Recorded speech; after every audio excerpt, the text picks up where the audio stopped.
भारत के मुख्य न्यायाधीश DY चंद्रचूड़ कहते हैं, हमें बिना किसी सवाल के इस तथ्य को बदलना चाहिए कि जिला स्तर पर हमारे न्यायालय के बुनियादी ढांचे को केवल 6.7% ही महिला अनुकूल है। क्या यह आज ऐसे देश में स्वीकार्य है जहां कुछ राज्यों में भर्ती की बुनियादी स्तर पर 60 या 70% से अधिक भर्तियां महिलाएं हैं? हमारा ध्यान पहुंच उपायों को बढ़ाने पर है, जिससे अवसंरचनात्मक ऑडिट करके समझा जा सकता है। न्यायालय में चिकित्सा सुविधाएं, क्रैच और ई-सेवा केंद्र और वीडियो कॉन्फ्रेंसिंग डिवाइस जैसी तकनीकी परियोजनाएं खोलना। इन प्रयासों का उद्देश्य न्याय तक पहुंच बढ़ाना है। स्वाभाविक रूप से हमें यह भी सुनिश्चित करना चाहिए कि हमारे न्यायालय हमारे समाज के सभी सदस्यों, विशेष रूप से महिलाओं और अन्य कमजोर समूहों जैसे विकलांग व्यक्तियों, अनुसूचित जातियों और अनुसूचित जनजातियों के सदस्यों और सामाजिक आर्थिक परिदृश्य के लोगों के लिए एक सुरक्षित और मिलनसार वातावरण प्रदान करें। न्यायपालिका में आने वाली महिलाओं की बढ़ती संख्या के साथ हमें उन पूर्वग्रहों का भी सामना करना चाहिए जो हम अनजाने में बार में अपने सहयोगियों के प्रति रखते हैं। Must, without any question, change the fact that only 6.7% of our court infrastructure at the district level is female friendly.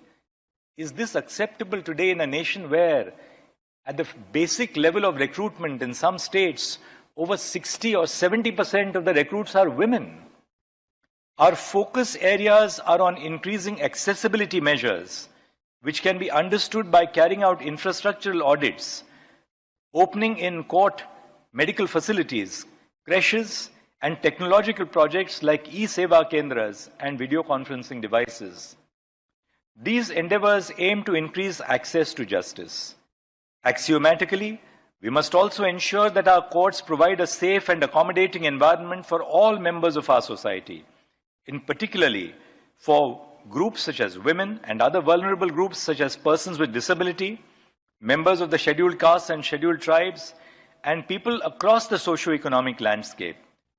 With the increasing number of women coming into the judiciary, we must also confront the biases which we may unwittingly have towards our colleagues at the bar and the bench. Being a judge at its heart is a calling to dispense justice.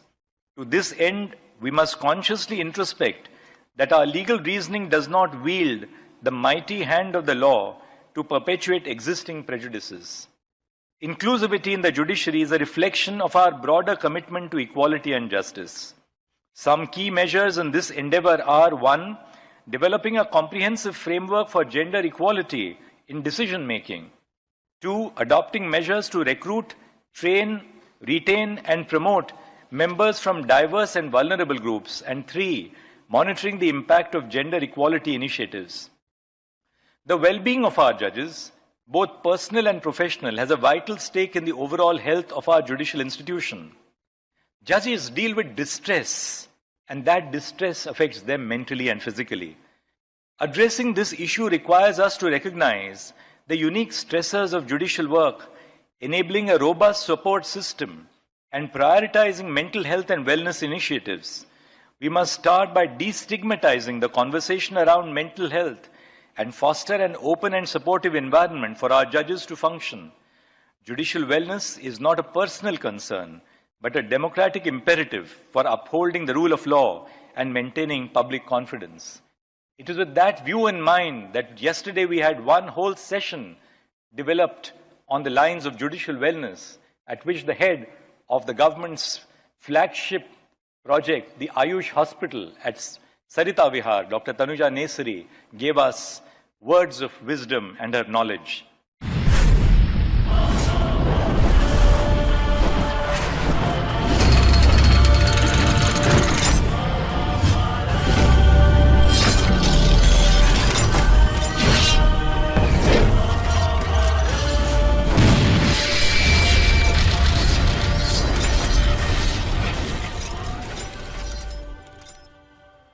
अगर आप ये video YouTube पर देख रहे हैं तो हमारे channel को सब्सक्राइब करें और बेल आइकन को दबाना ना भूलें। अगर आप Facebook पर ये वीडियो देख रहे हैं तो हमारे पेज को लाइक करें।